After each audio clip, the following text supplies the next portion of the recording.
Good evening, Warhammer YouTubers. It's Hooves of Doom, clearly. And it's the end of the month, or it was. It's now the May 1st, but I still want to do a hobby journey video. So April was an interesting month. Didn't get as much hobbying done as I would like, but still managed to buy and accumulate a lot of stuff. It's my birthday month. That always kind of helps. You have like a good excuse to just buy ridiculous amounts of models and books, and for no other reason than the fact that you happen to be born on that date a number of years ago. So the first thing I want to talk about is rumors, and man, oh man, oh man, it's like back to the months leading up to Age of Sigmar. It's like the rumor mill has gone bonkers, it seems. And, the fact that Games Workshop is announcing that they're going to release a book a few months in advance is kind of an incredible kind of new development. And I made a video when the news was first kind of announced. And naturally, I got lots of things wrong because I made a lot of assumptions. So I made another video the very next day and tried to correct as much as I can, or I could. But it was a little bit humbling. I kind of felt bad about doing that. But it's all good. I mean, I think I had the right intention. The message, I think, was what really mattered. And I still kind of believe that.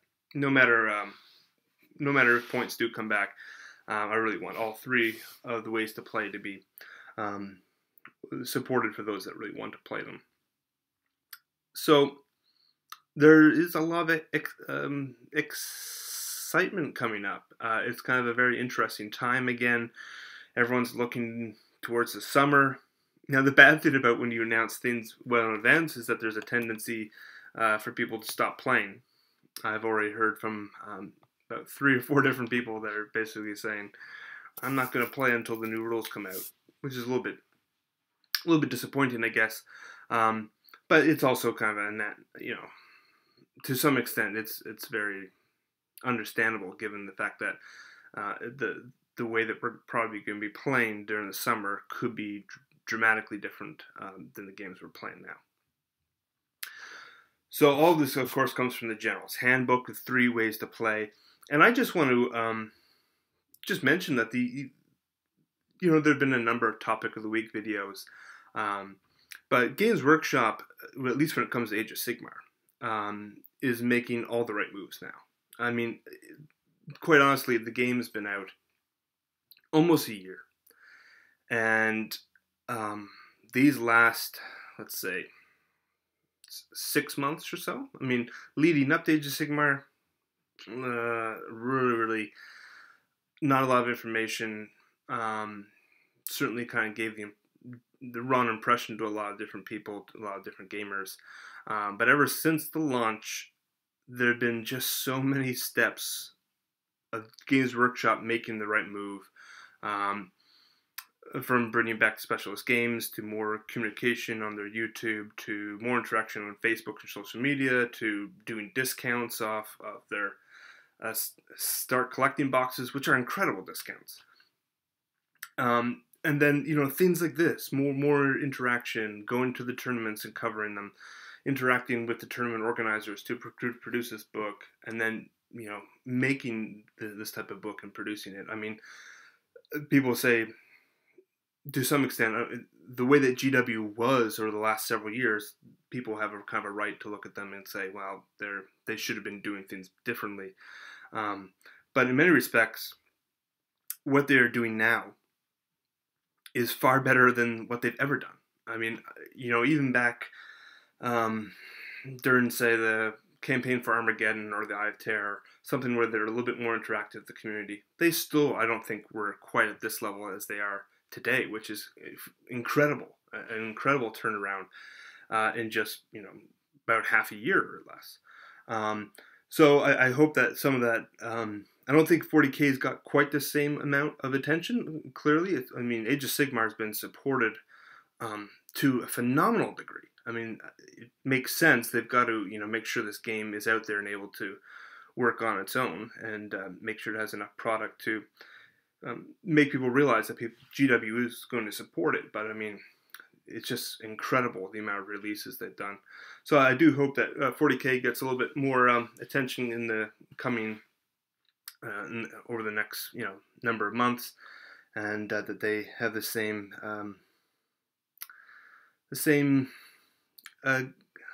gratitude, I guess, to some extent. So yeah, with the old B-Day this month, I picked up a lot of models, which I'm going to talk about in a bit, and a lot of books. But I think, I've talked about this before. I really think there's a lot of big coverage over the recent tournaments, the South Coast, Adepticon, and others like that. And I've been thinking, you know what? I'd like to get into that scene again. Because I used to really like tournaments. And I think Age of Sigmar, even if it was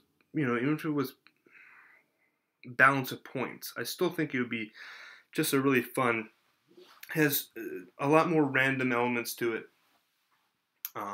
And so I just don't think it's as like necessarily like a super competitive hardcore game.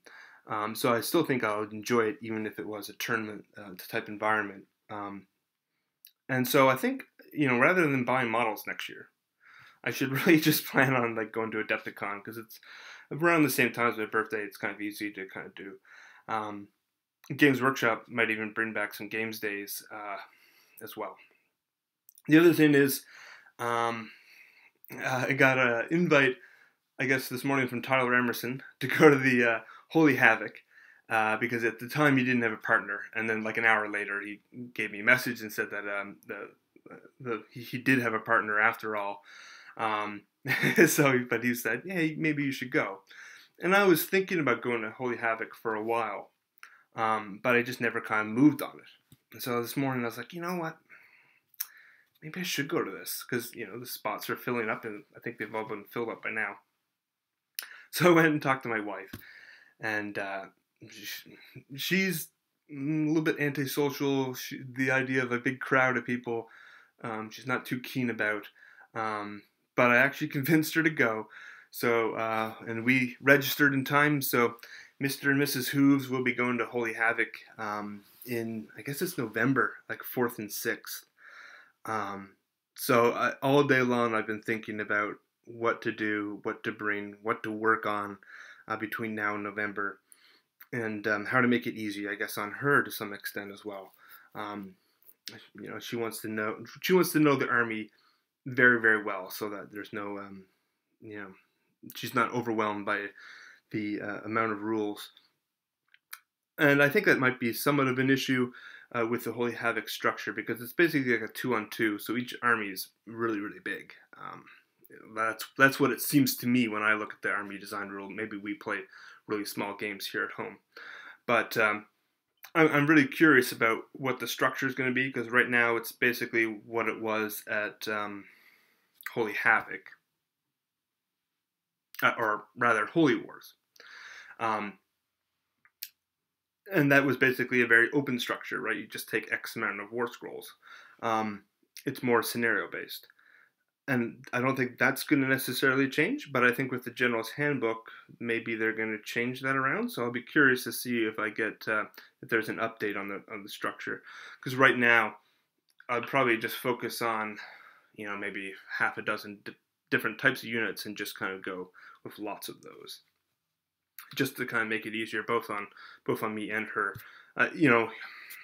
We'll probably be in we're probably going to play Undead at this point. I was going back and forth on playing like Beastmen. Beastmen were like the other contender, I think. But just to make it simple, I think we're going to just play Undead. That's the army she's played the most of. But there's a lot of work to be done. I have a lot of skeletons and things like that will need to be rebased. They're all in squares. So that's coming up. I don't know when I'm going to do that, but I have some time between now, I guess, in November.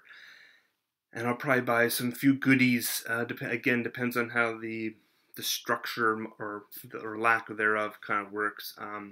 I have not bought or shown the Vampire Counts army much love in the last few years. So some Mortarks, maybe Nagash, um, some Morghasts, things like that might be fun. And hopefully I don't just make, if it is an unstructured event, hopefully I'm not that guy, but we'll find out. So channel-wise, over 300 subs this month. That's good, really good. So the channel is still less than a year old. I launched in July, and so that's really good. I'm really happy, and thank you for everyone that subscribed and supports the channel. I really appreciate it. The videos in April, it was kind of a busy month with a lot of schoolwork, a lot of weekends where I didn't get the work I needed to do throughout the week. The week finished, and therefore I had to work on that during the weekend. And video production does take quite a bit of time. I find I probably put too much time in some extent, given the quality of my videos. But it's always good to kind of get some videos out. And but it was pretty lax there for the first few weeks of April. So my plan in May is to be a bit more consistent. Put 1 or 2 out a week. I'd like to do another classics and Warhammer video. So that number 3 in that series, and I have a few other plans.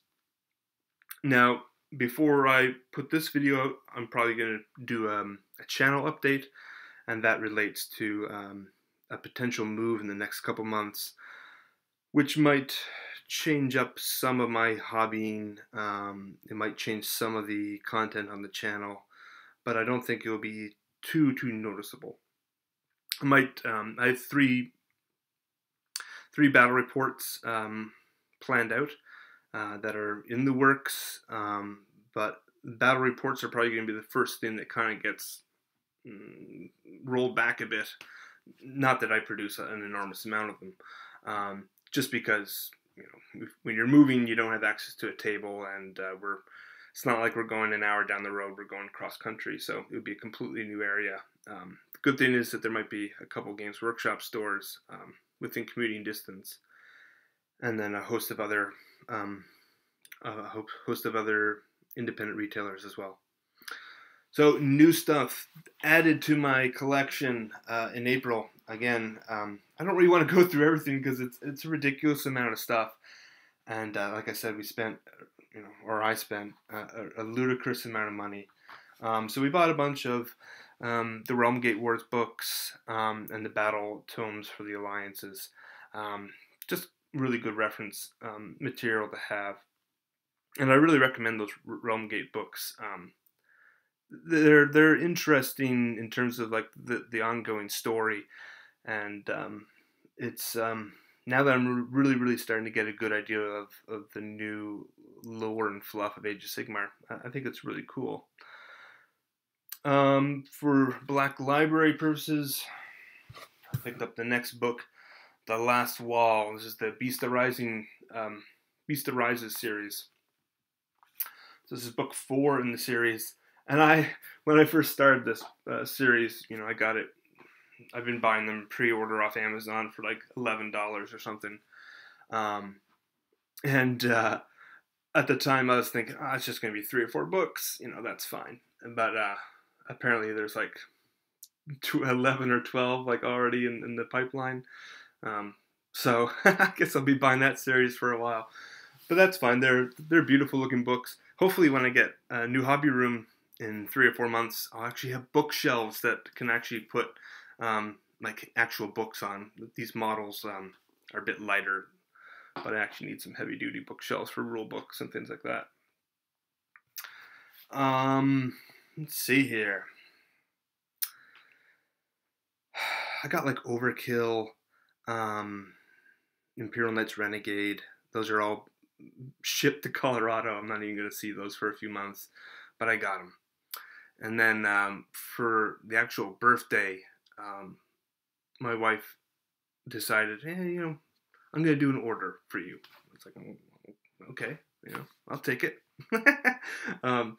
And so I was thinking, well, in addition to Adepticon and other really cool things on my birthday, I was thinking, why am I buying stupid skeletons at my birthday? I need to buy something cool, something that's like memorable. So some Forge World models would be cool. And so I allowed her to pick out a couple models that she wanted, and I pointed her towards the Moringal. She plays Death.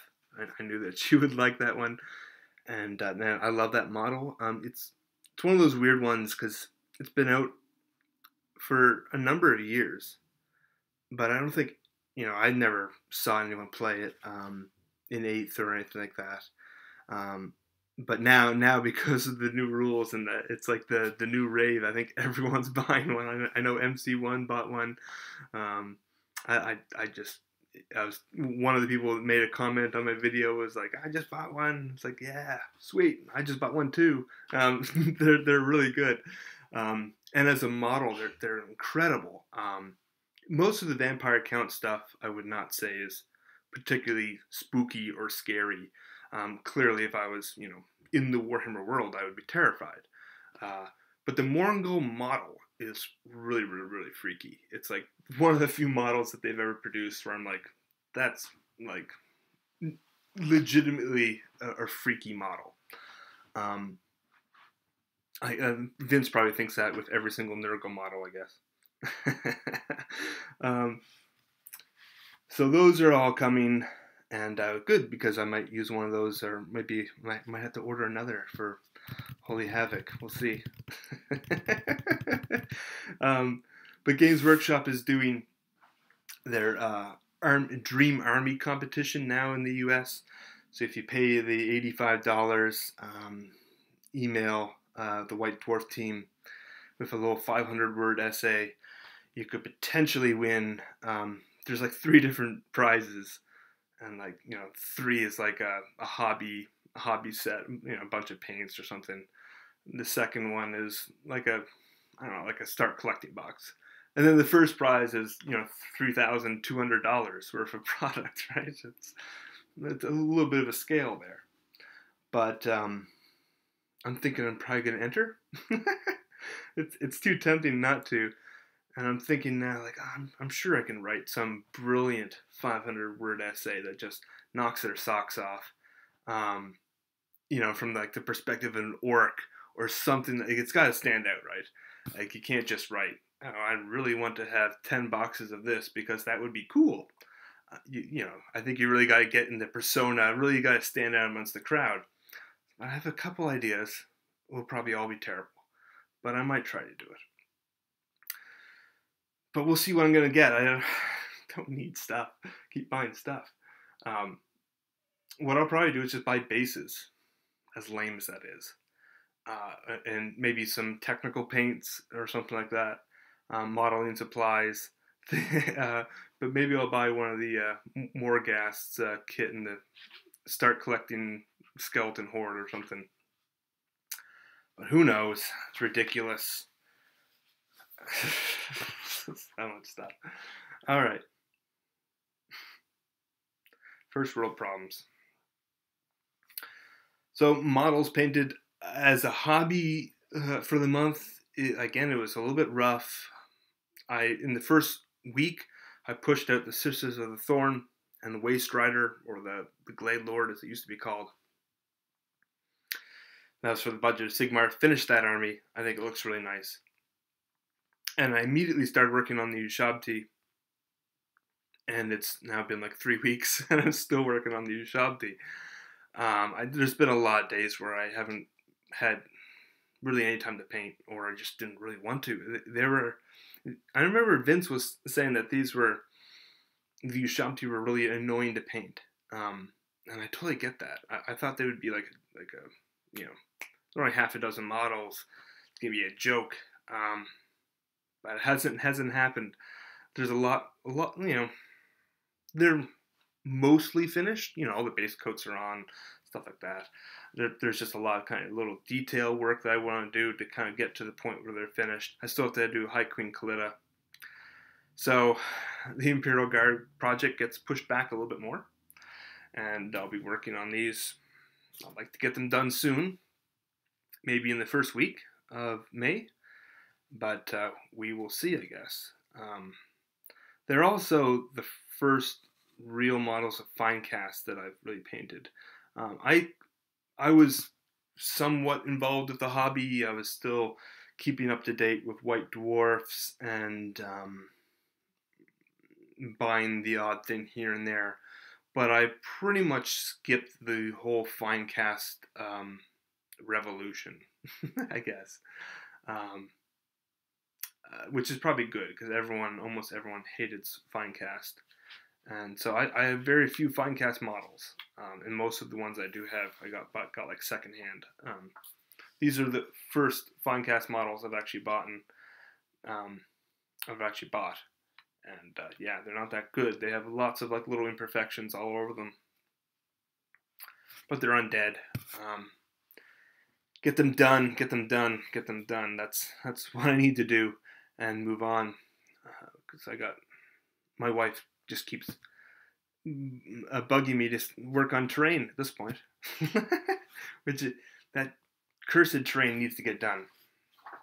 Too many projects. So what I want to do in May is finish off the Ushabti.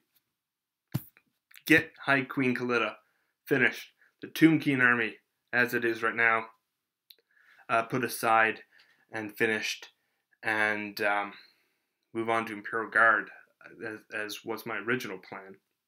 Although I have a feeling I might rebase some models, and maybe kind of work on both at the same time, and work on some vampire counts or death now as well, because I want to make sure that we have plenty of time to test everything out, play lots of rules with the models against different armies as well. I know it's not like a super highly competitive kind of tournament in some sense, but the amount of time that we might have to actually play between now and November could be surprisingly limited, just with the move and the whole transition. I'll probably be packing a lot of this stuff up just in the next couple days. We like to do so pretty far in advance of the actual move, and make sure, because space is limited.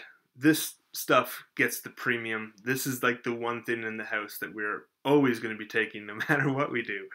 The furniture and stuff, we're just getting rid of all that. Yeah, keep the priorities and make sure that you keep the stuff that you really like. That's my a pro tip of moving. Having moved far too many times. All right, so that's what I got you for Hobby Journey in April. Yeah, some videos coming out in May, and thanks for tuning by and listen to me ramble on for a while. Have a good one, guys. See ya. Oh yeah, I'll put the pictures of the Sisters of the Thorn and the Waste Rider at the end of this video for your viewing pleasure. So have a good one. Bye. I forgot. I'm an idiot. There were two things I wanted to briefly discuss, and I forgot. And one is, this was the 30th anniversary of the Space Marines. So naturally, they came out with this little guy and the book, and you know, the history of the Space Marines, which is just a beautiful book. I actually own a lot of the older books, so to some extent I have all the information elsewhere, but it's nice to have them all in kind of one bound copy.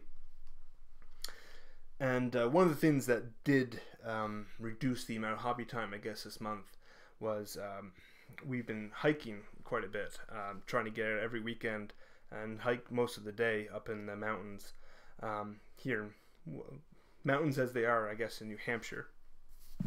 And naturally, we kind of do that on Saturday so we can kind of relax Sunday. What that means, of course, is that I missed the Games Workshop launch time.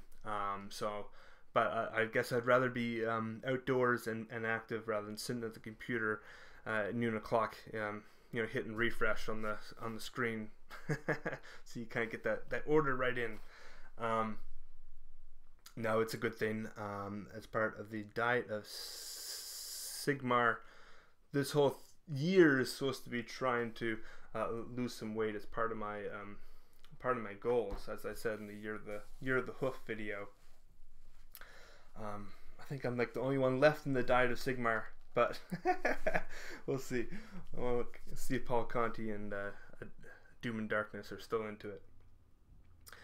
So my point is I missed when those 2 products came out, and I came home from the hike and was pretty depressed, but in like a really stupid, lame way, because they're not like an essential component.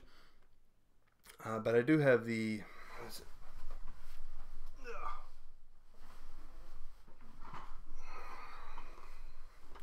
25th anniversary of 40K model as well.